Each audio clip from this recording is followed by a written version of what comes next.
Merci.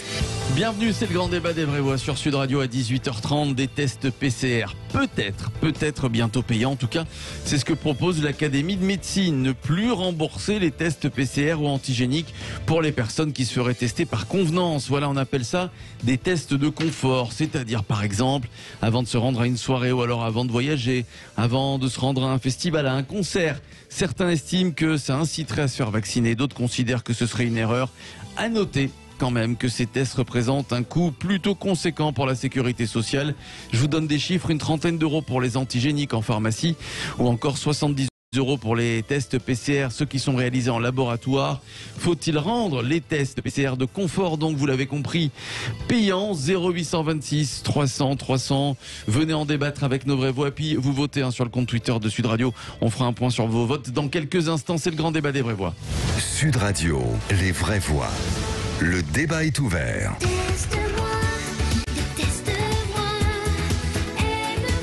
Eh oui, les tests payants, bonne ou mauvaise idée, on en débat avec Caroline Pilastre, Philippe Bilger, Jean Dorido et notre invité Emmanuel Hirsch, professeur d'éthique médicale à Paris-Saclay. Bonsoir Monsieur Hirsch.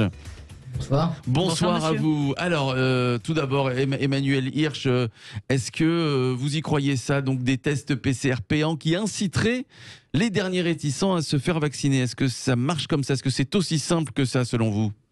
Vous savez que l'Académie nationale de médecine est pour la vaccination. Chacun d'entre nous a compris aussi que c'est un acte politique, de solidarité. Alors on peut aussi hésiter à titre personnel, je comprends que certains doutent. On est dans la dynamique du pass sanitaire et le pass sanitaire pour certains est une incitation très forte à l'obligation vaccinale. Ouais. Parce qu'effectivement, les gens qui seront démunis de pass sanitaire devront faire régulièrement des tests PCR, en tous les cas disposer d'un test qui est à 72 heures. Donc je pense que c'est un élément à prendre en considération dans la responsabilisation des uns et des autres. Est-ce que c'est effectivement à la société d'avoir à payer la position qui est respectable des personnes qui ne souhaitent pas se faire vacciner? C'est une question qu'on peut se poser et qui utilise, ce qui n'est pas le cas dans tous les pays, le fait qu'en France, le test est d'accès gratuit. Oui. Sachez que dans d'autres pays, et les prix, le coût, en France, c'est une moyenne entre 20 et 30 euros qu'il faudrait payer. En Angleterre, c'est aux alentours de 200 euros. En Suède, je crois que c'est aux alentours de 400 euros. Donc, ça a quand même un coût pour la collectivité.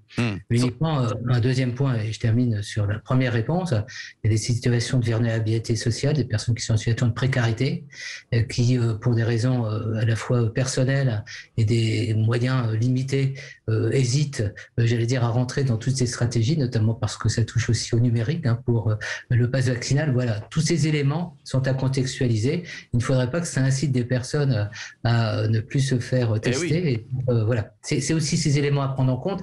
Et l'équilibre, c'est ça, un dilemme éthique. L'équilibre est délicat entre le fait de stimuler les gens pour qu'ils soient le plus responsables possible par rapport à la statut sérologique et le fait de les responsabiliser aussi par rapport à la logique du pass sanitaire. Alors, le fait de rendre payants ces tests PCR antigéniques, est-ce qu'on ne se dirige pas vers une vaccination obligatoire, Emmanuel Hirsch, petit à petit? À mon avis, le gouvernement n'est pas en position d'imposer quoi que ce soit aujourd'hui.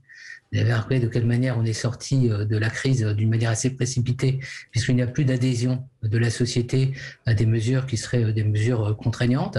Je pense que ce qui va changer la donne, c'est si demain un variant impose aux gens le test comme mesure véritablement sanitaire importante.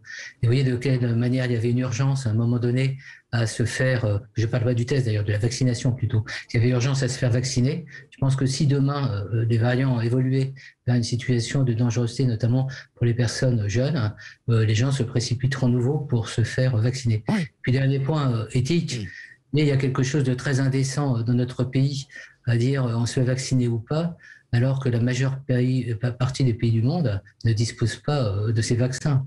1,1 milliard personnes ont préempté 4,5 milliards de doses de vaccins. C'est aussi une question à se prendre en considération. Donc c'est des questions de riches, entre guillemets, qu'on est en train de se poser. C'est vrai. Alors j'aimerais avoir l'avis de nos vraies voix. Est-ce que ça vous choque, Philippe Bilger, qu'on fasse payer ces tests PCR à des personnes donc qui aussi n'en auraient pas les moyens et qui pourraient passer à côté?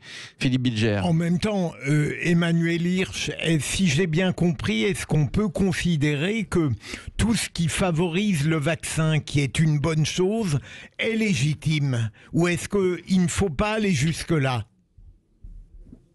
Vous posez une question importante. Je pense qu'il y a une question de responsabilité collective. Et j'observe, Philippe Bidia, vous êtes une personnalité qui toujours beaucoup réfléchi et posé les questions de fond, notamment de démocratie. Je pense que dans les crises démocratiques qu'on vit aujourd'hui, la crise vaccinale est l'indice aussi d'une question sur comment on vit ensemble, du lien dans une société. C'est-à-dire que derrière la question purement de santé publique, il y a pour moi une question de solidarité et une question de démocratie. C'est la première réponse que je me permettrai d'apporter à votre intervention. Et puis le deuxième point, je pense qu'il y a beaucoup de gens qui ont des incertitudes sur la pertinence aujourd'hui de l'efficacité de la vaccination.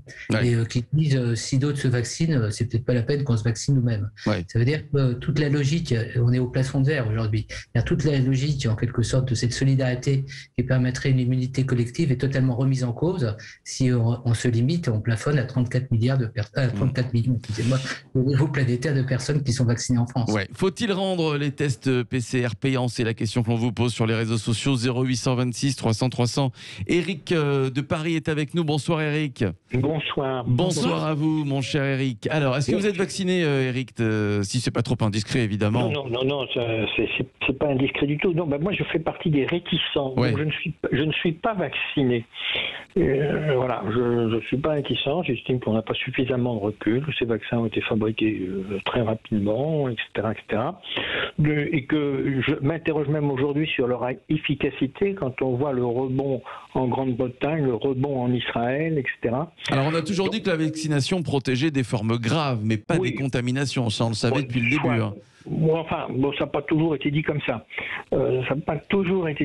Maintenant, mais au début, c'était vraiment... Ici, on voit encore les évolutions entre les délais entre la première dose et la deuxième dose. Là, il y a eu aussi... C'est vrai qu'il y a eu beaucoup d'avis. Il y a eu beaucoup d'avis. Les tests PCR payants, ça vous paraît être une bonne idée ou pas? Sur les tests PCR payants, je suis assez partagé parce que le tout gratuit me choque un peu parce que c'est pas tout gratuit, c'est la collectivité qui le paye. Donc c'est pas tout gratuit. Et là, je fais une petite parenthèse. Lorsque j'entends nos politiques dire toujours c'est gratuit, non, c'est pas gratuit, c'est la collectivité. Idem pour les transports, etc. Donc c'est pas gratuit. En revanche, le faire systématiquement payant, c'est naturellement favoriser de manière plus ou moins directement, la vaccination. Oui. Donc, alors moi, je serais plutôt pour un compromis, je ne sais pas ce qu'il vaut, un test PCR gratuit par mois, pourquoi pas, ou deux, mais le reste payant.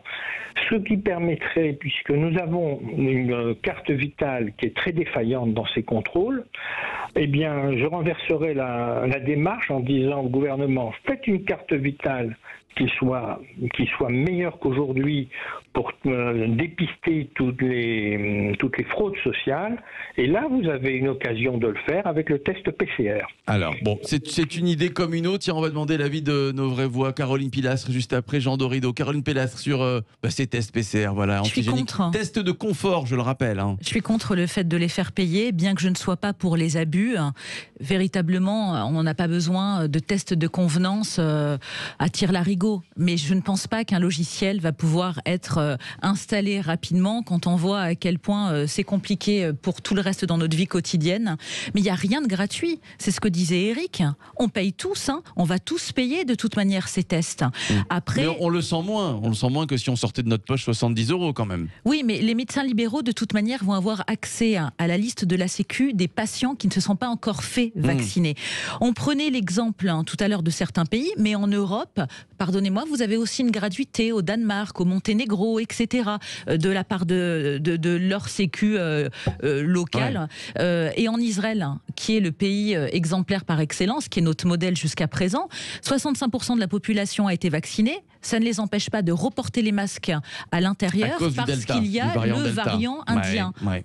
Bon, Jean Dorido. Oui, non, alors pour le coup, je suis en désaccord avec Caroline Pilastre. Je pense que c'est une très très bonne chose d'arrêter cette prise en charge justement des tests PCR par l'argent de la collectivité. Je crois que ça a été très très bien rappelé par monsieur le professeur Emmanuel Hirsch et Eric également, notre auditeur, qui a bien rappelé que rien n'est gratuit. tout est payant. Aujourd'hui, un test PCR, c'est notre argent, l'argent qu'on met dans la caisse collective. C'est cet argent-là qui paye ces tests PCR. Et je crois que le moment est venu, maintenant que tous les Français ont accès à la vaccination, le mot en or a été prononcé, c'est le mot de responsabilité. Nous avons une responsabilité collective et ensuite chacun fait son choix en adulte responsable. Ceux qui n'auraient pas les moyens de se payer un test PCR... Ça ne changera rien. Écoutez, en France... Même les pauvres gens sont soignés en France. C'est notre dignité, notre fierté. On a un système de santé qui est absolument sensationnel. Même quelqu'un qui arrive de l'autre bout du monde, il arrive en France malade. Dans le monde entier, on lui demande de payer d'abord. En France, on le soigne d'abord. On lui demande de l'argent après. Donc ça, c'est vraiment la fierté de la France. En revanche, on parle des tests PCR de confort. Il est bien évident qu'une personne qui aurait besoin pour des raisons médicales d'être testé, évidemment que cela sera pris en charge. En revanche, que monsieur du genou ou que madame de mes coudes aille faire un test pour aller au ski à Courchevel ou pour aller en vacances à Marbella, je ne vois pas pourquoi mon argent et notre argent collectif devrait lui payer un test PCR. Si elle ne veut pas se faire vacciner, elle se paye le test. Des gens qui ne veulent pas se faire vacciner, c'est aussi leur argent malgré tout, parce que Philippe Rossi l'a très bien rappelé, quand c'est l'argent qu'on met dans le pot commun. Oui, mais là où il faut... On les vaccine, c'est pris en charge pour les vacciner. Le gouvernement dit on vous paye le vaccin avec l'argent du pot commun. Vous voulez faire un test. C'est surtout l'incitation. Il faut inciter Jean, il faut inciter les gens à la vaccination. C'est surtout là-dessus qu'il faut aller en termes de pédagogie. Maintenant, quelqu'un qui ne veut pas se faire vacciner préférera, s'il en a un peu ou beaucoup les moyens, payer ce test. Ça ne changera absolument rien. Emmanuel Hirsch, juste après, c'est son argent qui sortira de sa poche. Mais ça n'empêchera pas qu'il ne se fasse pas vacciner. Et juste après Philippe Bilger, juste avant notre invité Emmanuel Hirsch qui est avec nous, je vous entendais réagir sur ce que disait Jean Dorido. Emmanuel Hirsch. Sont des positions respectables. Et dans une démocratie, ce qui est important, c'est qu'on s'exprime. Ce que je reproche au gouvernement, c'est qu'on n'ait pas eu ce débat au tout début. C'est-à-dire qu'on aurait pu effectivement discuter, y compris d'ailleurs de la mise à disposition des premiers vaccins. Voilà, ça c'est un premier point. Et n'oubliez pas qu'il y a un triptyque, c'est tester, tracer, isoler. C'est pas tout uniquement de se tester.